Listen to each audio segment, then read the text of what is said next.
Hello friends, कैसे हो आप सब। आई होप कि आप अच्छे होंगे। देखिए एमपीपीजीसीएल जेई की जितने भी स्टूडेंट प्रिपरेशन कर रहे हैं, आपके सिलेबस में एक power sector related current affairs and general awareness इस बार एक अलग टॉपिक ऐड हुआ है।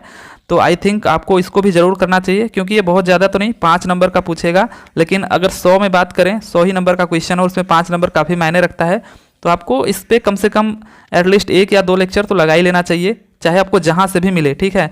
तो मैंने यहाँ पे best and most expected questions उठाए हैं। पावर सेक्टर रिलेटेड जितने भी जनरल अवेयरनेस या करंट अफेयर के क्वेश्चंस हो सकते हैं, तो आई होप कि आपको अच्छा लगेगा। और यहाँ पे ये जो क्वेश्चंस हैं वो आपको हिंदी और इंग्लिश दोनों में देखने को मिलेंगे।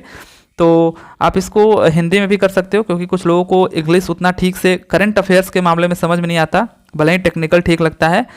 तो चलिए फिर हम लोग पावर सेक्टर रिलेटेड जो करंट अफेयर्स हैं और जनरल अवेयरनेस उसको स्टार्ट करते हैं और देखते हैं कि कैसे कैसे क्वेश्चंस इस पे बन सकते हैं, ठीक है। तो ठीक है, चलिए फिर बढ़ जाते हैं अपने क्वेश्चंस की तरफ। आज का जो हमारा पहला क्वेश्चन है वो आपके स्क्रीन पर है। क्या है हमारा पहला question? Which of the following is the thermal power plant is a joint initiative of MP and established with the financial help of USA. Hindi में भी देख लेते हैं। निम्नलिखित में से कौन सा थर्मल पावर प्लांट एमपी की एक संयुक्त पहल है और यूएसए की वित्तीय मदद से स्थापित किया गया है? तो ये सब क्वेश्चंस देखिए आपके पावर सेक्टर से रिलेटेड पूछ सकते हैं। तो जो आपके सामने ऑप्शंस हैं, Chandni thermal power plant, Amarkantak thermal power plant, या फिर सतपुरा थर्मल पावर प्लांट, या फिर विंध्याचल थर्मल पावर प्लांट। तो कौन सा ऐसा थर्मल पावर प्लांट है जो एमपी की एक संयुक्त पहल है और यूएसए की वित्तीय मदद से स्थापित किया गया है? तो जो करेक्ट आंसर आपका हो जाएगा सतपुरा थर्मल पावर प्लांट, ठीक है। Third option Satpura thermal power plant. तो यदि हम बात कर ले सतपुरा थर्मल पावर प्लांट की, तो थर्मल पावर प्लांट मध्य प्रदेश में बैतूल जिले के घोड़ा डोंगरी रेलवे स्टेशन के करीब सारनी गांव में स्थित है। मध्य प्रदेश में यह कुशल ताप विद्युत स्टेशन एमपीपीजीसीएल के स्वामित्व में एक कोयला आधारित संयंत्र है। संयंत्रों की स्थापित क्षमता कितनी है? 1330 मेगावाट है। यह एमपी और राजस्थान, देखिए एमपी और राजस्थान दोनों की एक संयुक्त पहल है। संयंत्र को यूएसए द्वारा दी गई वित्तीय सहायता से स्थापित किया गया है, राइट। बढ़ जाते हैं अगले क्वेश्चन की तरफ। अगला जो क्वेश्चन है हमारा, national solar mission NSM was launched in India in the year. Bharat में राष्ट्रीय सौर मिशन एनएसएम को वर्ष डैश में लॉन्च किया गया था। तो किस वर्ष में लॉन्च किया गया था भारत में राष्ट्रीय सौर मिशन को, ठीक है, नेशनल सोलर मिशन। ये आपका लॉन्च हुआ था 2010 में, ठीक है। थर्ड ऑप्शन ये आपका क्या हो जाएगा? करेक्ट हो जाएगा। देखिए जवाहरलाल नेहरू राष्ट्रीय सौर मिशन, जिसको JNNSM या राष्ट्रीय सौर मिशन NSM भी कहते हैं, ये भारत सरकार और राज्य सरकारों की एक पहल है। उद्देश्य इसका क्या था? भारत में सौर ऊर्जा को बढ़ावा देना। जनवरी 2010 में उद्घाटन किया गया। JNNSM को 2 बार संशोधित किया गया है और अब 2022 तक 100 गीगावाट और सौर का लक्ष्य था यहाँ पे, ठीक है। 2022 तक 100 गीगावाट का यहाँ पे लक्ष्य था। तो यहाँ पे 2010 में इसको लॉन्च किया गया था, ठीक है। 2010 में उद्घाटन किया गया था NSM का। बढ़ जाते हैं अगले क्वेश्चन की तरफ। अगला जो क्वेश्चन है हमारा, देखिए what does OTEC stand for? OTEC, OTEC stands for. तो ओटेक का क्या अर्थ है यहाँ पे? पहला जो ऑप्शन है आपका ओशन थर्मल एनर्जी कन्वर्जन, या oil and thermal energy conversion, या फिर oil and thermal evolution conversion, या फिर ocean and Tide electric conversion. OTEC OTEC का जो मतलब है वो है आपका ocean thermal energy conversion. First option यहाँ पे आपका क्या है? करेक्ट है, राइट। बढ़ जाते हैं अगले क्वेश्चन की तरफ। अगला जो क्वेश्चन है हमारा, which is the most popular coal in commercial use. तो ये भी देखिए आपका पावर सेक्टर से रिलेटेड क्वेश्चन हो सकता है कि वाणिज्यिक उपयोग में सबसे लोकप्रिय कोयला कौन सा है। तो ये तो आपको ऐसे भी देखने को मिल जाता है। यहाँ पे जो बिटुमिनस है, ठीक है, बिटुमिनस या फिर एंथ्रेसाइट्स या फिर पिट या फिर लिग्नाइट। जो बिटुमिनस कोयला है वो क्या है? आपका मोस्ट पॉपुलर कोल है इन कॉमर्शियल यूज। अगर हम कॉमर्शियल यूज़ की बात करें तो, ठीक है, बिटुमिनस। यहाँ पे अगर हम बात कर लें तो bituminous coal is a commercially use type coal. Bituminous coal also known as black coal, इसको हम लोग ब्लैक कोल भी बोलते हैं, is a relatively soft coal that contains bitumen a tar-like substance. This coal is classified according to its plasticity, moisture content, volatility, and ash content. Plasticity is required for the production of coke, which is used in the production of fuel gases such as producer gases. And volatility is critical for steel production and power generation.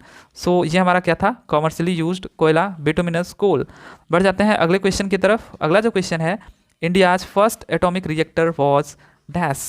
तो भारत के पहले परमाणु reactor का नाम dash था, तो क्या था? भारत के पहले परमाणु रिएक्टर का नाम क्या था?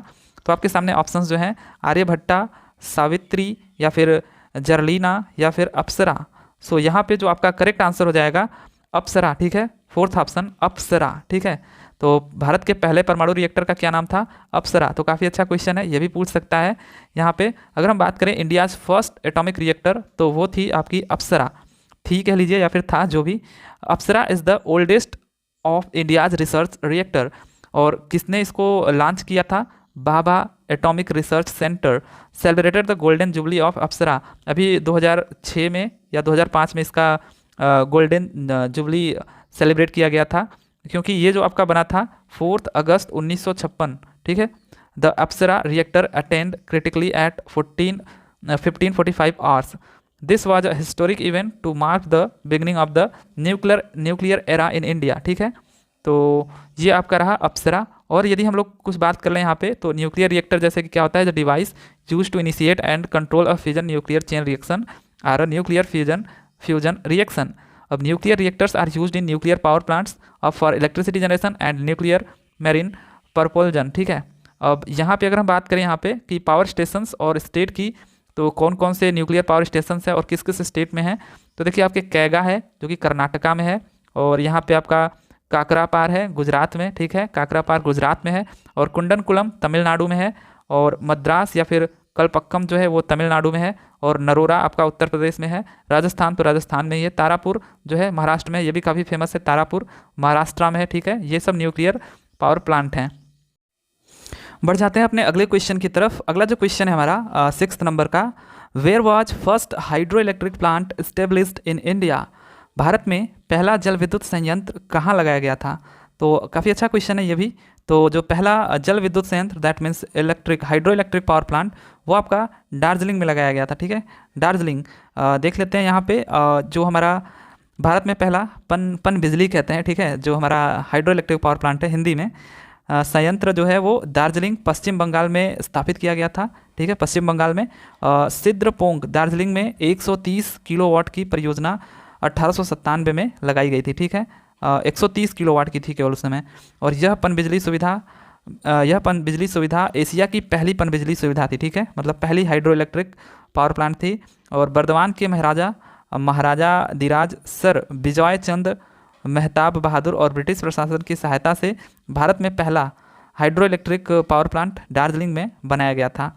यह सुविधा दार्जिलिंग जिले को ऊर्जा प्रदान करती है, ठीक है। तो पहला कहाँ पे बनाया गया था? आपका दार्जिलिंग पश्चिम बंगाल में, जो कि स्थित है। अगला क्वेश्चन देख लेते हैं। अगला जो क्वेश्चन है हमारा 7th नंबर का, which of the following energy sources produces no atmospheric pollution? निम्नलिखित में से कौन सा ऊर्जा स्रोत कोई वायुमंडलीय प्रदूषण उत्पन्न नहीं करता है? तो न्यूक्लियर एनर्जी, सोलर एनर्जी, या पेट्रोलियम, या फिर कोल? तो ऑब्वियसली सबको पता है ये तो कि जो हमारा सोलर एनर्जी होता है, जो कि सीधे सूर्य के प्रकाश से हमको इलेक्ट्रिसिटी जनरेट करके देता है, तो उसमें कोई भी उस तरीके का पॉल्यूशन नहीं होता है। सो काफ़ी ये हमारा पॉल्यूशन रहित है, ठीक है। तो सोलर एनर्जी का क्या हो जाएगा? करेक्ट आंसर हो जाएगा सेकंड ऑप्शन। बढ़ जाते हैं अगले क्वेश्चन की तरफ। अगला जो क्वेश्चन है हमारा 8th नंबर का, which is the first solar energy village of Madhya प्रदेश?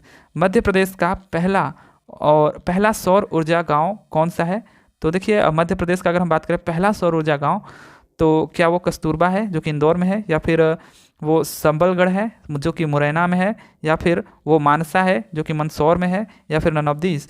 सो यहाँ पे जो आपका करेक्ट आंसर हो जाएगा कस्तूरबा, जो कि इंदौर में है। ये मध्य प्रदेश का पहला सौर ऊर्जा कह सकते हैं गांव था यहाँ पे, ठीक है, गांव है कस्तूरबा जो कि इंदौर में है। इसकी अगर हम लोग बात कर लें तो Kasturba Gram in Indore district is the first solar energy village of Madhya Pradesh.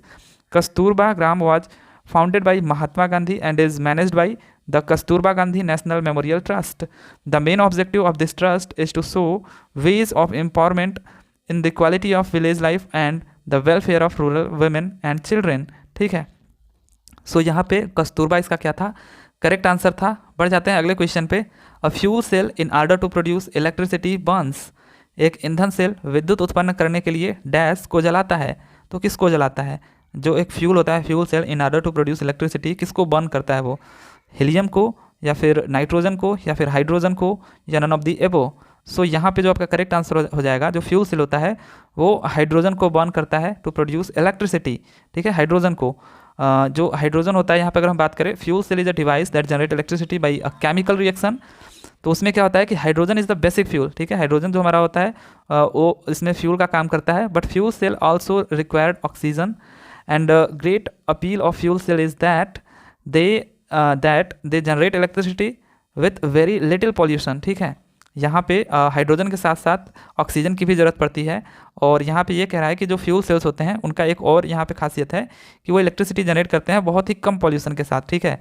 Much of the hydrogen and oxygen used in generating electricity ultimately combined to form a harmless by product namely water.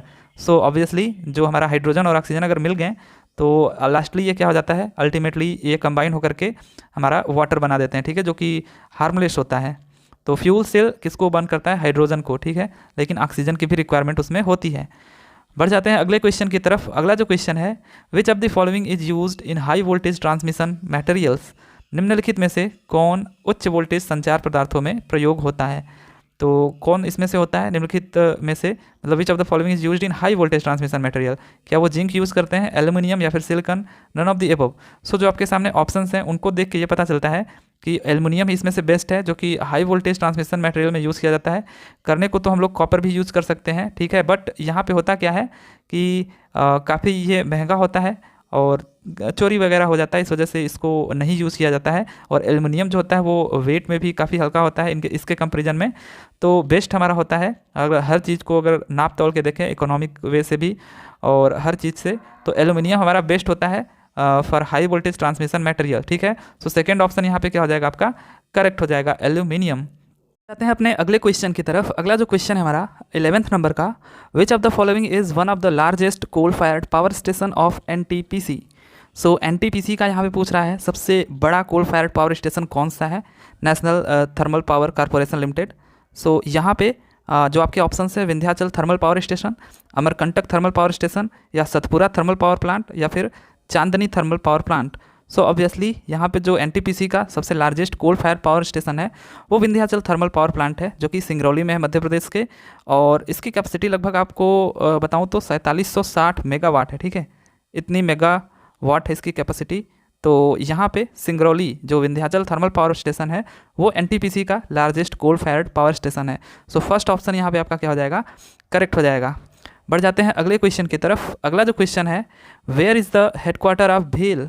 तो भेल का BHEL जो भेल है, Bharat heavy electricals limited होता है इसका full form, ठीक है, BHARAT, Bharat heavy electricals limited, ठीक है, लिमिटेड। तो ये जो है आपका कहाँ पे है इसका हेडक्वार्टर। सो अधिकांशतः तो आप देखोगे तो हेडक्वार्टर्स जो होते हैं दिल्ली में ही होते हैं, वैसे ही ये भी हमारा क्या है, दिल्ली में है जो हेडक्वार्टर है BHEL भेल का, ठीक है, भारत हैवी इलेक्ट्रिकल्स लिमिटेड। अगर अब हम बात करें अगले क्वेश्चन की, तो अगला जो क्वेश्चन है हमारा, India's biggest multipurpose river valley project is. तो काफ़ी अच्छा क्वेश्चन है ये कि इंडिया का सबसे biggest multipurpose river valley project कहाँ पर है, कौन सा है, हीराकुंड या फिर भाखड़ा नांगल या फिर दामोदर वैली या रन ऑफ दीज।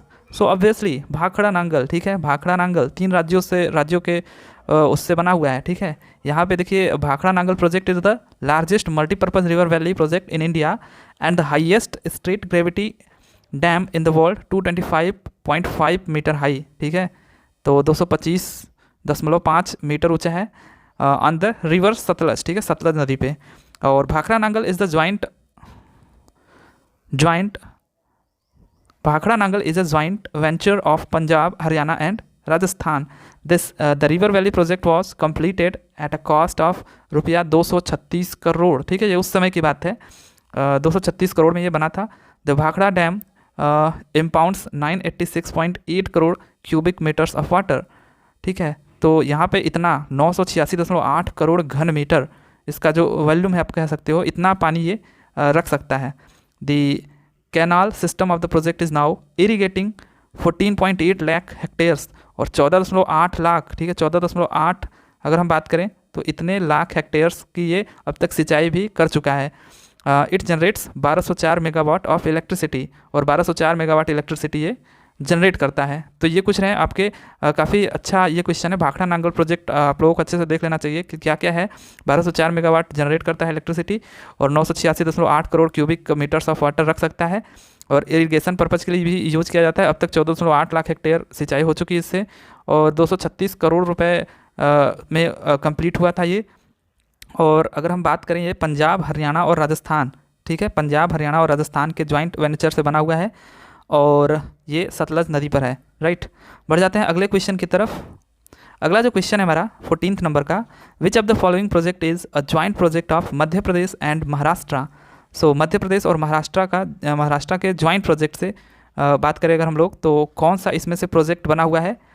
तो ये आपका बाण सागर प्रोजेक्ट या फिर राजीव सागर प्रोजेक्ट या हालोन प्रोजेक्ट या फिर रानी लक्ष्मीबाई प्रोजेक्ट। सो यहाँ पे जो आपका प्रोजेक्ट महाराष्ट्र, ठीक है, मध्य प्रदेश और महाराष्ट्र के संयुक्त संयोजन से बना है वो आपका है यहाँ पे राजीव सागर प्रोजेक्ट, ठीक है। सेकंड ऑप्शन आपका यहाँ पे करेक्ट है, राजीव सागर प्रोजेक्ट। देखिए राजीव सागर परियोजना मध्य प्रदेश और महाराष्ट्र की संयुक्त परियोजना है।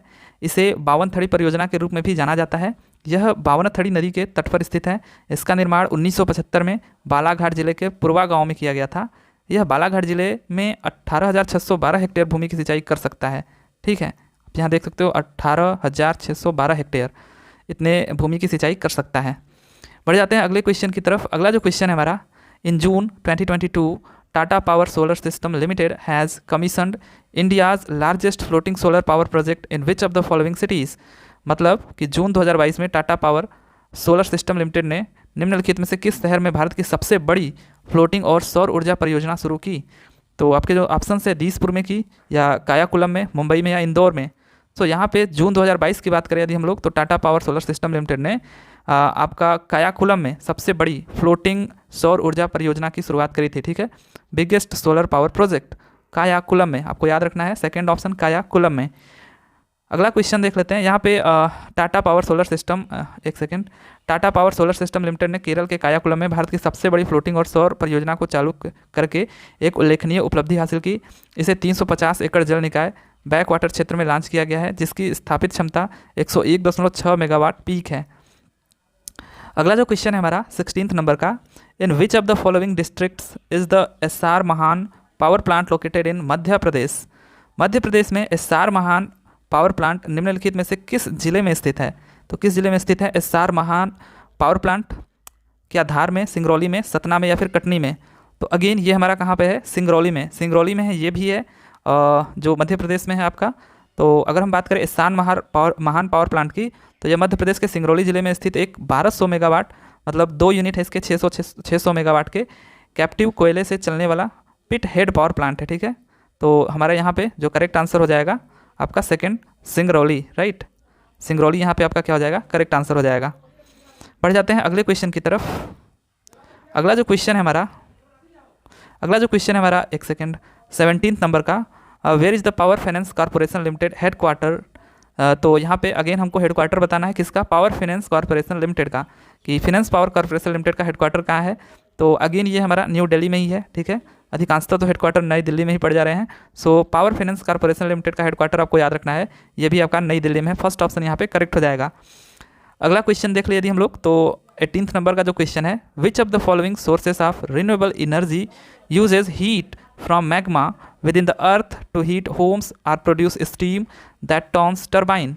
निम्नलिखित में से किस नवीनकरणीय ऊर्जा स्रोत के अंतर्गत घरों को गर्म करने या टरबाइन को चलाने के लिए वाष्प बनाने हेतु धरती के भीतर के मैग्मा की उष्मा का उपयोग होता है? बताइए जरा, क्या वो विंड पावर है या हाइड्रो पावर है या फिर बायोमास एनर्जी है या फिर जियोथर्मल एनर्जी है? नाम से ही पता चल जा रहा है कि यहाँ पे क्या करना है आपको, कि धरती के भीतर से, ठीक है, धरती के भीतर से मैग्मा की उष्मा का उपयोग करके।